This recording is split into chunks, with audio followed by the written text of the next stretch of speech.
Hey guys, it's Derek here from Pacific Coast Auto in Japan, and we're taking a look at a recent auction purchase of a Honda Stepwagon 2001, 97,000 kilometers. This one comes with the Modulo Aero Kit, and this is my favorite trim level, and so that's why I made sure that this one comes onto the YouTube. It comes with the 18-inch wheels, those are not stock, but it comes with the stock bumper, side skirts, rear spoiler from the Modulo set.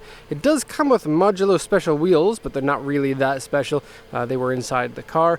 And then this one has the interior rear table, and I set it up this time because I've never done that in a video before. It's an 8-seater minivan, probably one of my favorite Honda minivans, simply because Honda makes good quality vehicles. These are reliable, very useful, power sliding door, good vehicles overall, and it has that really cool boxy JDM look for the minivans. Here in Japan, minivans are definitely a man thing. And then this one is a very cool minivan. Okay, so 2000cc engine. You can get them in front wheel drive or four wheel drive. This one is a front wheel drive one. Oil looks to be okay, the coolant looks to be okay. The inside's very dusty, so needs a nice wash. I'm gonna lower the hood here. Okay, give you a quick peek. Bought from auction, going to Canada. Oh, it's super sunny out, so we get difficult contrast here. In real life, that hood is bright enough to blind you, and so it makes the rest of the van look small on the camera. Okay, so this one was bought from a smaller auction that actually machine translates everything, so you actually get a chance to read it here. But anyways, it's a 2001 auction grade 3.5, interior C, exterior D. Okay, I think that they were pretty hard on this vehicle. I find that the smaller auctions, especially like Honda Auto Auction, they're pretty picky when it comes to the auction sheets, and prices seem to be pretty good on them. So front has some pretty big scratches. It has a number of areas where it says U2. I couldn't really see any dents that look like U2. They all kind of look like U1 to me. So the body looks a lot better than I think that it shows on here. Headlights are dim. Basically cloudy headlights is what it means. Underside has surface rust. Seats wear. Dirty seats. Dirty ceiling. Electric folding mirrors don't work. These ones have signals in them. Usually they don't, but it could have been an option maybe. Okay, and then touch-up paint. Now there's big touch-up paint on the front bumper to cover up some of these scratches. I'll show you that in a second. But first off, let's do a once around. Ouch, my eyes. Okay, so we don't mention how much the vehicles cost here on the videos, but I will say that these Stepwagons typically run in the range of about 20,000 yen to 120,000 yen. The exhaust on this one has, the muffler's been removed, and they put a straight pipe in, and so it's going to be noisier than a typical minivan. Kind of matches the 18-inch wheels. Has a neat little arrow part on here. This is a plastic bit that goes on the end, and it says Modulo on it, just like the side skirts, front and rear bumpers. Okay, so there are provisions on the roof to put roof rails on that you could buy directly from Honda. The body kit has different grille, different front bumper with fog lights in it, some scratches on the bottom of that. Side skirts are different. Looks good with 18-inch wheels. I would love to see one of these with 20-inch wheels on it. Okay, as for damages, we got down here some areas that were taped off and then spray painted, and it's quite visible here and here.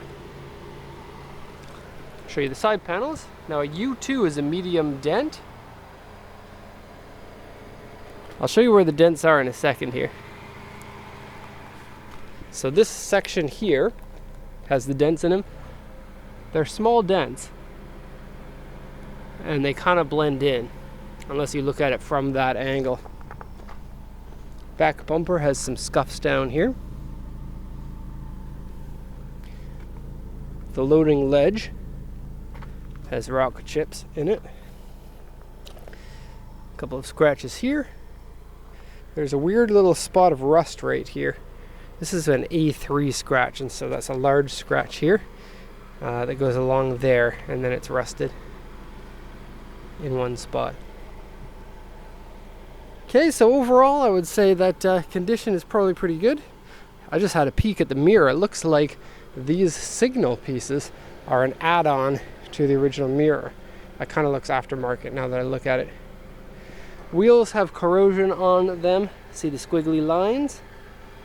Okay, now let's go into the driver's side. Now this one has the fake wood. Usually, this like about all the Stepwagons that I've seen, the fake wood is one of the more rare options. There are a few interior options. This is my favorite. I think that it looks really cool.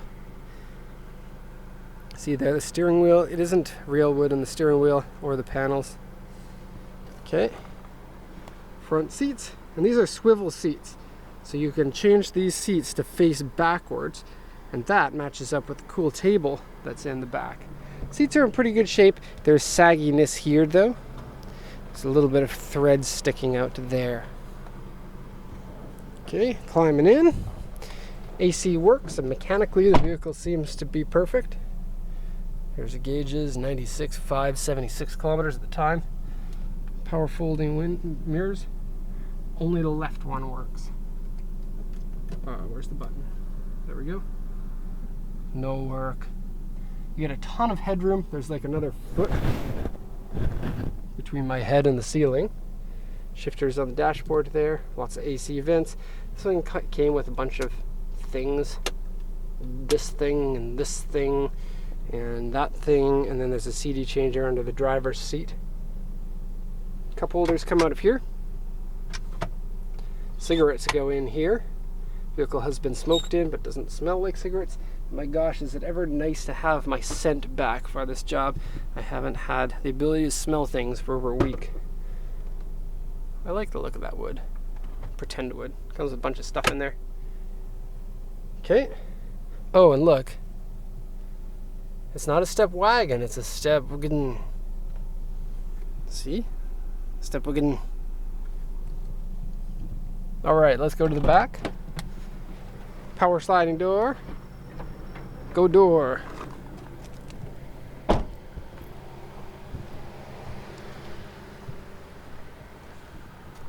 Okay, so there's the door in the open position. Only one single door. This is the way that the table works. And it's my first time putting it together, and so I didn't realize until now that the table doesn't go out of the car. It has to stay in the car. You can take the top piece off and you can fashion something to use it outside, but the way it's designed is to work on the back of the one seat there. And so the standard 8-seater gives you 1, 2, 3 seat belts there, 4, 5, 6, 7, and then a flip down seat here. Using the forehead, you can flip it down. Get your own little cup holders there, if you like cup holders. There you go. And then this one has a lap belt right here. Okay, we're going to use the power foreheads again. Oh, it's so difficult. Okay, power of chin actually is better than foreheads. I think it's so funny to have these little cup holder cutouts because it's not like that gives you any support for the cups. Or look at these ones. It's basically telling you you have to put the cups here. And I bet you everyone who uses it does put the cups there. So considering these ones here switch around, you can use those to sit on, and then you can use these to sit on, and then you can use this table for playing cards in the rain if you want. Okay, you get these Stepwagon bags. They actually say Stepwagon on them. They're cool. They're you can remove them from here. There's just snaps up here. So if you want to actually use the bags, Echo bags. My son loves the TV show Bear Bears, and he recorded one on the DVR, the one where they get the Echo bags. He watches it all the time, so that's all I can think about these days is Echo bags. Okay, so this seat slides forward and backward. Seat is in good condition. I'm not actually going to remove the table here in the video, but it's pretty easy. These ones, well, they slide off this way. Take these pieces off. This part here folds down, and then those ones attach onto here. And so the back of the seat seconds as the storage for the table. and I'll do that after I get off the video. These back seats fold down, and this one folds down, and this one folds down, and it becomes an entire flat surface bed here designed for that purpose. And so very cool. Back seats can also go forward and backward to give you more trunk room or less trunk room if you want, and they can fold up to the sides to give you a full trunk room if you want. Now you only get 2 power windows, the front ones. This center one here is a pop-out style manually, and then back one is also a pop-out style. You can get these with a sunroof, or I think a dual sunroof, and then you get your own AC controls there if you want that. It's actually a pretty good seating position for this table. It's a little bit far away as it is, but you can pull up here, slide yourself in. There we go. Table's a little bit janky. Is that the right word? I don't know. Yeah. But you can put cards on it. You can put drinks on it. That'd be fine. It's very cool to have that. Very cool. Move the seat back. There we go. Stepping out. And into the trunk. So the trunk has a couple of things in it. This is with seats in the full back position, so it gives you lots of room in the trunk there. Push these seats forward if you want, and get even more. Okay, so the vehicle needs a wash, needs a few things here and there. It's 15 years old, so that's a long time. It's longer than my daughter's been alive for. And that is going to be the end of this video. Just sneak over here. Excuse me. All right. Okay. And there we have it. So thank you everyone for watching. If you have any questions, feel free to post them in the comments section or check out our website. There's a link to that in the description. So thank you very much for watching and have a nice day.